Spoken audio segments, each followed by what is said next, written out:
లేకపోతే చెప్పులు కుట్టుకొని బతికినాం. కేసీఆర్ అట్లనే అన్నాడు, గొల్లోళ్ళు గొర్రెలు పెంచుకోవాలి, బెస్తోళ్ళు చేపలు పట్టుకోవాలి, ఎస్సీ సోదరులు చెప్పులు కుట్టుకోవాలని పథకాలు తెచ్చిండు. ఎందుకంటే ఆయన పిల్లలు రాజ్యం మేలుకోవాలంటే మీరందరూ చేపలు పెంచాలి, గొర్రెలను పెంచుకోవాలి. నేను అట్లా చెప్తలేను. మన తాతలు ముత్తాతలు 10 తరాల నుంచి ఆ వృత్తి చేసి మన బతుకులలో మార్పు రాలే, మన జీవితంలో వెలుగు నింపలే. అందుకే ఇవాళ ఈ వేదిక మీద చాలా మంది బలరాం నాయక్ గారి నుంచి చాలా మంది ఇక్కడ ఎస్టీ సోదరులు, మా సీతక్క లాంటోళ్ళు, కొండ సురేఖమ్మ లాంటోళ్ళు ఇవాళ ఎమ్మెల్యేలు మంత్రులు అయిందంటే చదువుకోబట్టే. చదువు ఒక్కటే మన జీవితంలో మార్పు తీసుకొస్తుంది. చదువు ఒక్కటే ప్రపంచంలో మనల్ని నిలబెడుతుంది. చదువు ఒక్కటే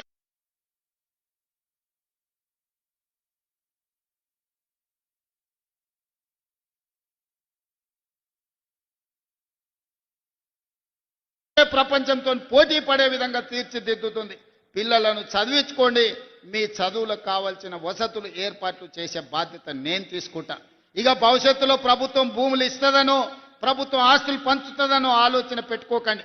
మీ ఇంట్లో నీ బిడ్డనో నీ కొడుకో ఒక ఐఏఎస్ఓ ఐపీఎస్ఓ అయితే భవిష్యత్ తరాలన్నీ మీ జీవితాలు మారిపోతాయి.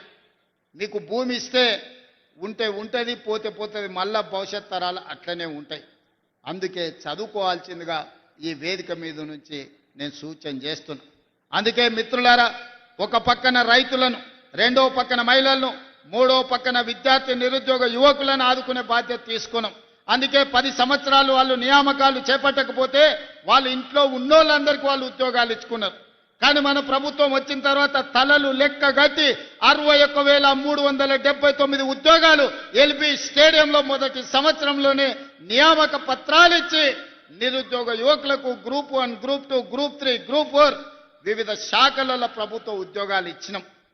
ఇంకా 40,000 ఉద్యోగాలు ఇవ్వడానికి ప్రయత్నాలు జరుగుతున్నాయి. తొందరలోనే నోటిఫికేషన్లు ఇచ్చే బాధ్యత నాది. పోటీ పరీక్షలకు పోటీ పడండి. ఊర్లలో సర్పంచులను, వార్డు మెంబర్లను చదువుకున్న యువకులకు సమయం వృధా చేసుకోకండి. రాజకీయాలు ఎప్పుడు ఉంటాయి. రాజకీయాలలో ఏదో ఒక పదవికి పోటీ ఎప్పుడైనా చేయొచ్చు. దానికి వయసేం లేదు, వయసేమో నియమ నిబంధనల్లో లేదు. కానీ చదువులకు, ప్రభుత్వ ఉద్యోగాలకు వయసు మీద పడితే అనర్హత వస్తుంది. కాబట్టి మొట్టమొదట పోటీ పడి ప్రభుత్వ ఉద్యోగాలు సాధించండి. ప్రభుత్వం కాకపోతే ప్రైవేట్లో మంచి ఉద్యోగాలు సాధించండి.